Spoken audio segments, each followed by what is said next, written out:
The medical bay's sterile lights reflected off Dr. Elena Voss's trembling hands as she reviewed the xenobiology report for the third time. The results remained unchanged, impossible, yet undeniable. She was pregnant. The Kalahari medical officer, a towering being named Resh, who stood nearly 9 feet tall, had delivered the news with what Elena could only describe as shocked confusion. The Kalahari were humanity's newest allies in the galactic community, a species of remarkable size and strength, whose females averaged 8 feet in height and possessed frames built for their high-gravity homeworld.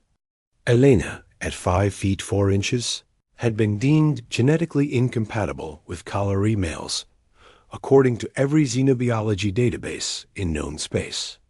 The size difference alone made natural reproduction theoretically impossible. The medical establishment had been certain. They had been wrong. 6 months earlier, Elena had arrived at the Joint Research Station orbiting Kalahari Prime as part of the human scientific delegation. Her specialty in comparative biology made her an ideal candidate for the cultural exchange program, though she had never expected to become the subject of her own study. Tarn had been assigned as her liaison, a role he took with unexpected seriousness. Unlike many Kalahari males who viewed humans as curious but fragile creatures, Tarn treated Elena as an equal from their first meeting. He listened when she spoke, valued her insights, and never once made her feel small, despite the physical reality of their difference. Their friendship had developed gradually over weeks of working together, cataloging biological samples and comparing evolutionary adaptations between their species. Tarn possessed a gentle curiosity about human culture that Elena found endearing. He asked about Earth's lower gravity, about human family structures, about the foods she missed from home. The shift from friendship to something deeper had been equally gradual, unmarked by any single moment of revelation. Elena found herself seeking Tarn's company beyond their scheduled work sessions. She noticed the careful way he modulated his strength around her, how he would lower himself to reduce the height difference when they spoke, the genuine warmth in his eyes when she entered a room. The Kalahari culture valued directness in matters of affection, and it had been Tarn who first voiced what was growing between them. They had been alone in the observation deck, watching the violet storms dance across Kalahari Prime's upper atmosphere when he spoke. "I have developed feelings for you that extend beyond professional respect," Tarn had said, his deep voice careful and measured. "But I understand this creates complications." Elena had felt her heart accelerate, a physiological response her medical training could identify but not control. What kind of complications? Physical ones. Tarn had gestured to his massive frame, then to her much smaller one. "I could hurt you without intention. And beyond that, Kalahari females are chosen for their size and strength. You are neither by our standards, yet I find myself drawn to you in ways I cannot fully explain. My family would say you are not suitable reproductive material." The bluntness should have stung, but Elena appreciated his honesty. She had considered the same obstacles from every scientific angle. "What do you think?"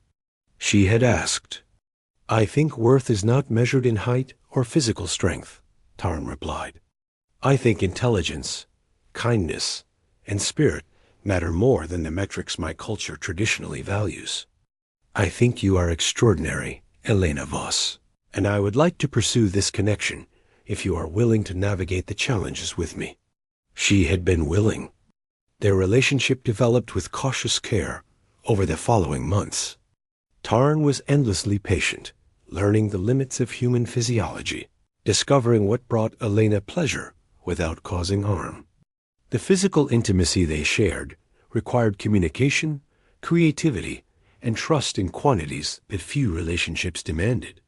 Elena had not considered pregnancy a possibility. Every xenobiology text confirmed that cross-species reproduction between humans and Kalahari was impossible without extensive genetic manipulation. The size disparity alone created insurmountable obstacles. Kalhari infants were born large and robust, adapted for their harsh homeworld. A human body could not possibly carry such offspring to term. Yet here she sat with undeniable evidence that biology had found a way where science had insisted none existed. The door to the medical bay opened, and Tarn entered, having been summoned by Refresh. His expression showed concern as he approached Elena, lowering himself to one knee beside her chair to bring their eyes level. The medical officer said there was urgent news, Tarn said. Are you unwell? Elena looked at this being she had come to love, this person who had seen worth in her when his entire culture suggested he should not, and felt tears gathering, despite her attempt at composure. I am pregnant, she said simply. With your child. Tarn's reaction was not immediate. His large eyes widened, and he turned to look at Refresh as if seeking confirmation that he had heard correctly. The medical officer gestured to the holographic display, showing cellular scans and genetic markers. It is confirmed, Refresh stated, though I confess I cannot fully explain the mechanism. The embryo shows genetic contributions from both species. More remarkably, it appears to be developing at a scale compatible with human gestation.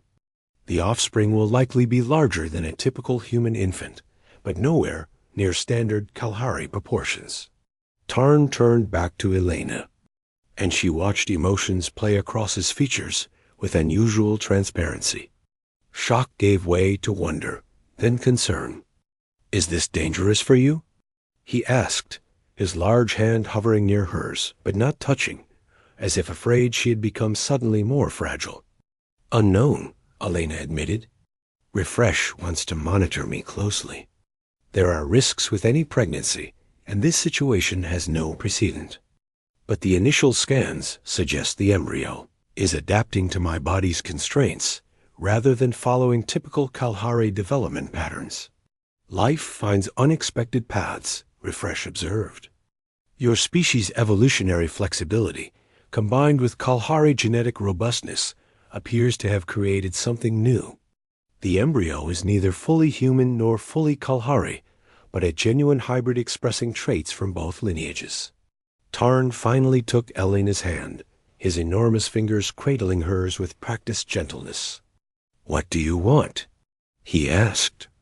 This is your body, your choice to make. I will support whatever decision brings you peace. Elena had already considered this question during the hour since receiving her results. She placed her free hand over her still flat abdomen, imagining the impossible life growing within.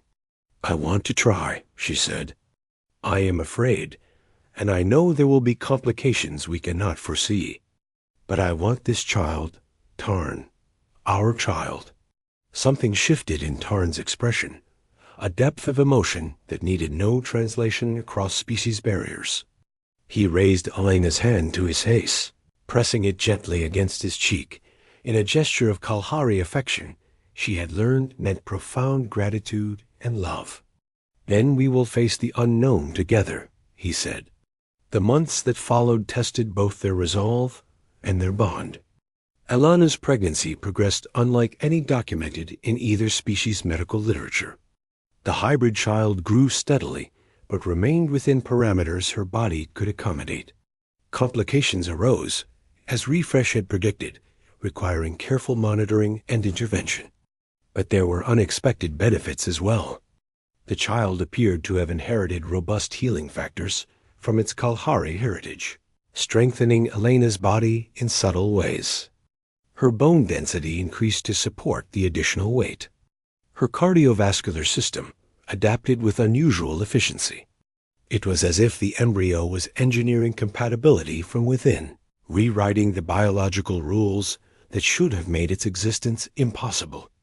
News of the pregnancy spread through both the human and Kalhari communities, generating reactions that ranged from scientific fascination to cultural outrage. Some Kalhari traditionalists viewed the situation as an embarrassment, proof that Tarn had lowered himself by choosing such an unsuitable mate. Some humans questioned whether Elena had been coerced or was being used for some xenobiological experiment. Tarn faced the criticism directly, addressing his people's concerns with calm conviction. He spoke of Elena's intelligence, her courage in leaving her homeworld to build bridges between species, her capacity for love that transcended biological difference. He argued that true strength lay not in physical dominance, but in the ability to adapt, to see value beyond traditional measures, to build something new from unexpected combinations. Elena, for her part, published detailed medical reports documenting her pregnancy's progression, turning her personal experience into scientific data that could benefit future understanding of cross-species biology. She gave interviews, answered questions, and faced skepticism with the same careful honesty that Tarn had shown when first confessing his feelings. Their relationship became a symbol for something larger than themselves, proof that the galactic community's strict biological categorizations were incomplete. That life possessed creativity beyond current scientific understanding, that love and family could take forms no database had predicted. When Elena went into labor 3 weeks before her due date, the medical bay filled with specialists from both species. The delivery was complicated but successful.